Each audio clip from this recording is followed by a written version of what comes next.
मिट चुका है, वो सड़ चुका है, वो गल चुका है।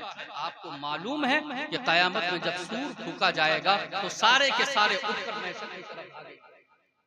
आपको ये भी मालूम है कि कब्र में नकीरैन आते हैं, सवाल जवाब करते हैं। आपको ये भी मालूम है कि जब पास हो जाता है तो उसे खुशखबरी सुनाई जाती है। आपको ये भी मालूम है जब बंदा इंसान फंस जाता है तो उस पर अज़ाब होते हैं। आपको ये भी मालूम है कि जन्नत की खिड़कियां खोल दी जाती हैं। आपको ये भी मालूम है कि यहाँ से जो कुछ पढ़ा जाता है उस तक पहुंचता भी है। तो जिंदा है तभी तो ले रहा है, बोलिए ना, जिंदा है तभी तो ले रहा है ना। जिंदा नबी करीम सल्लल्लाहु अलैहि वसल्लम इरशाद फरमाते हैं, मुर्दे सुनते भी है, मुर्दे देखते भी है।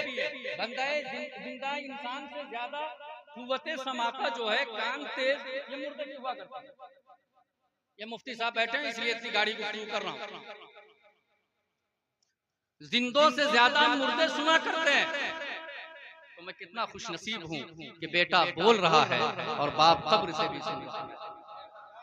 आप कितने खुश नसीब हैं कि आप अल्लाह के रसूल की महफिल में बैठे हुए हैं और आपके मरहूमीन आपको मुलाजा कर रहे हैं।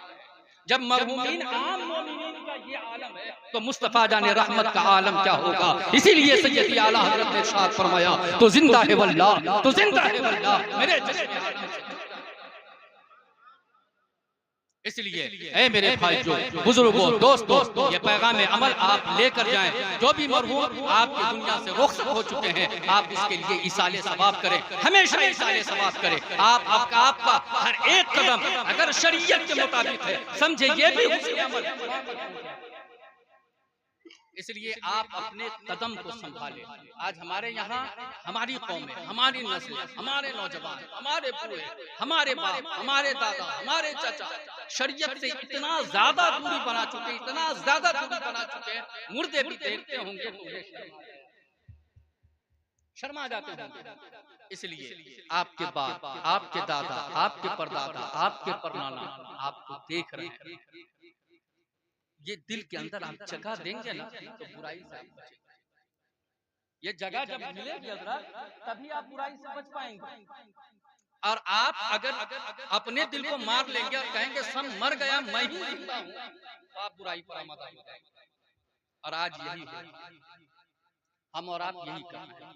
हमने अपने आप को जिंदा समझा है, बाकी सबको मुर्दा समझा है।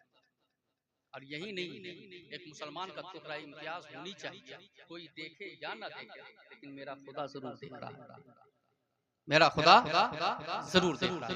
तो इस पैगाम को आप याद रखेंगे, इस पैगाम को याद रखेंगे कि नहीं रखेंगे।